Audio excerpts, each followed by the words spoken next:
Assalamualaikum warahmatullahi wabarakatuh. Perkenalkan, nama saya Aulia Takia Putri dari kelas PKI 3E dengan NIM 201221181.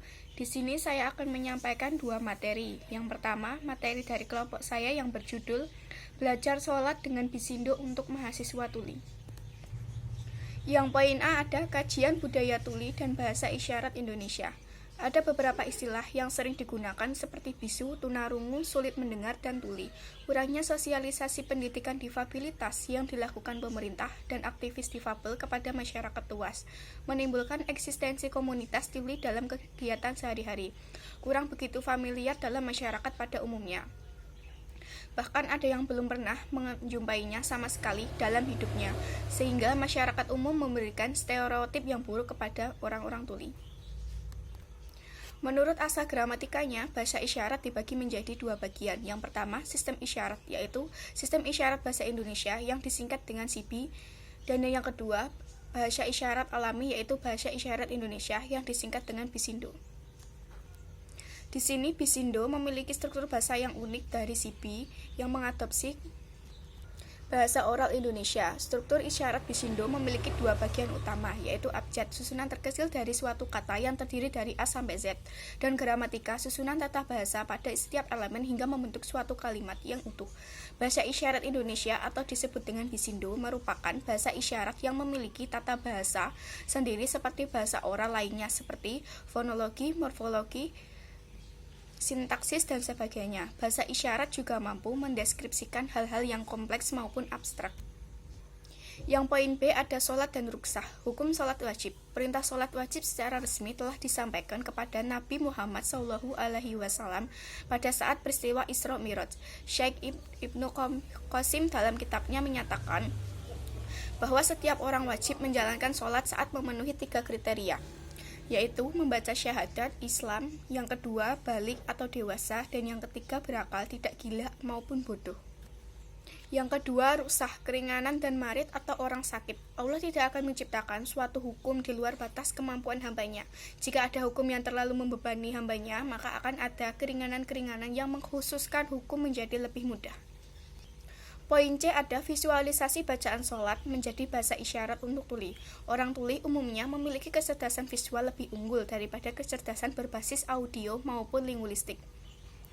Adaptasi yang berbasis visual berefek positif terhadap hasil belajarnya, seperti perubahan bacaan sholat, semula berbasis suara lalu divisualisasikan dengan Bisindo. Menurut para ahli, yaitu Dr. Sabir Ali sebagai President of the Islamic Information Country mengatakan bahwa sholat bagi seorang tuli boleh dengan memikirkan arti bacaan sholat. Menggunakan bahasa isyarat, substansi bacaan sholat adalah doa yang dipanjatkan kepada Allah, mulai dari takbir, al-fatihah, ruku, hingga tasyahud dan salam.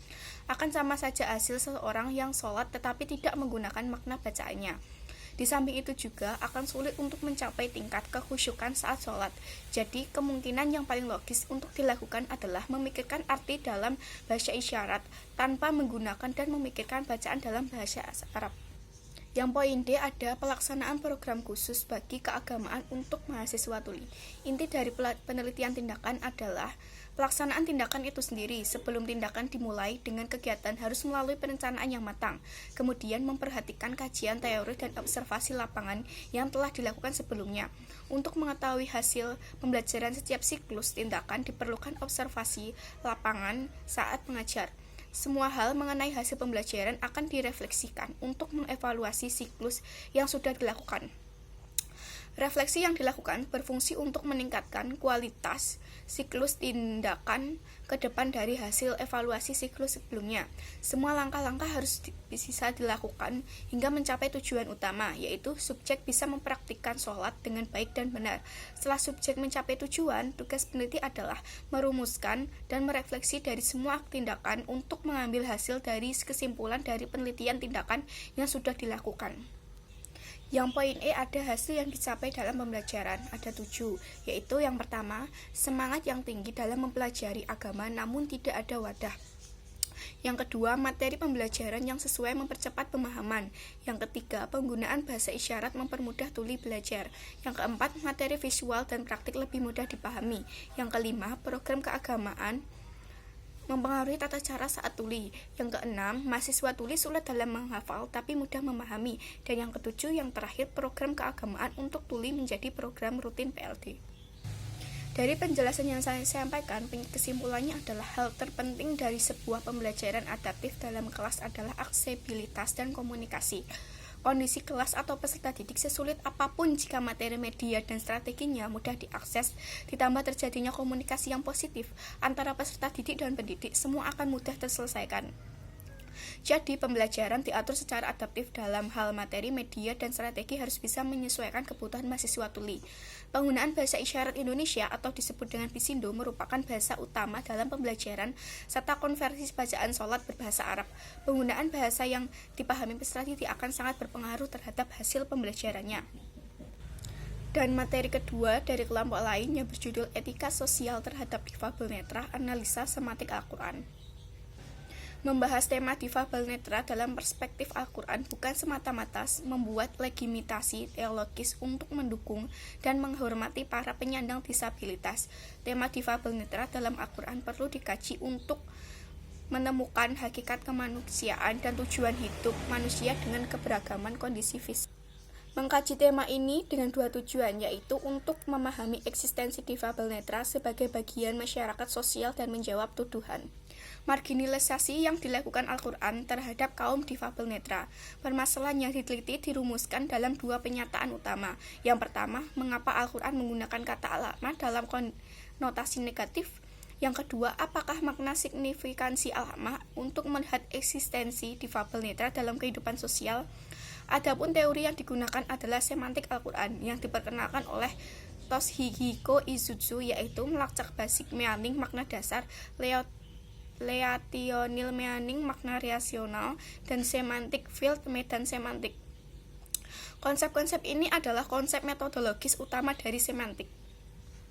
Dalam Kamus Besar Bahasa Indonesia KBBI edisi ketiga, tuna berarti rusak, kurang, tidak memiliki, tidak sempurna, sedangkan netra berarti mata. Gabungan dua kata ini kemudian diartikan buta. Dalam Kamus Besar Bahasa Indonesia yang lain, tunanetra adalah kondisi di mana seseorang tidak dapat melihat atau buta. Dari pengertian ini bisa dipahami istilah tunanetra masih menyisakan persoalan dan kesan negatif. Makna disabilitas orang dengan kemampuan terbatas atau cacat telah menjadi perdebatan panjang.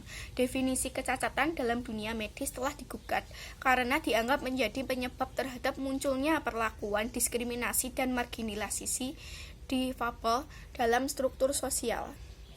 Istilah difabel netra juga disebutkan dalam PP nomor 7 tahun 1991. Di sana ada 5 macam difabel, yaitu difabel netra, difabel rungu, wicara, daksa, difabel grahita. Adapun pengertian difabel netra yaitu seseorang yang mengalami gangguan daya penglihatan baik berupa kebutuhan menyeluruh atau sebagian. Karakteristiknya yaitu perdagangan hebat pada kedua mola mata, mata bergoyang terus, keruh bersisik atau kering, bagian bola mata yang hitam berwarna, mengalami kesulitan mengambil benda kecil di dekatnya, sering meraba-raba, tersandung waktu berjalan, kerusakan nyata pada kedua bola mata, tidak mampu mengenali orang yang pada jaraknya 6 meter.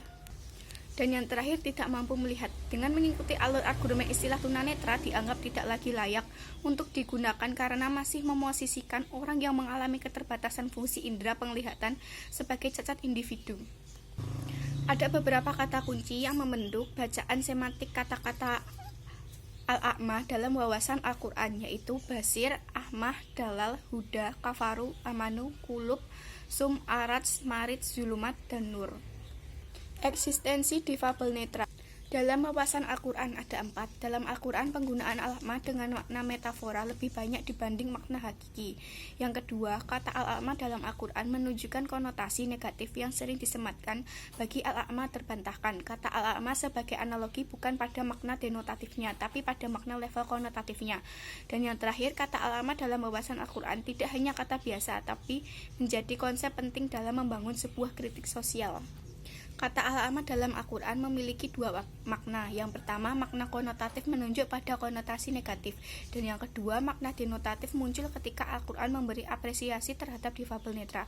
Dua hal yang diperjuangkan dalam Al-Quran terkait difabel netra adalah pembelaan terhadap orang yang memiliki keterbatasan indera penglihatan, dan yang kedua, kritik sosial terhadap kebiasaan orang Arab yang buta batin. Sekian penjelasan dua materi dari kelompok saya dan kelompok lain. Semoga dapat bermanfaat. Wassalamualaikum warahmatullahi wabarakatuh.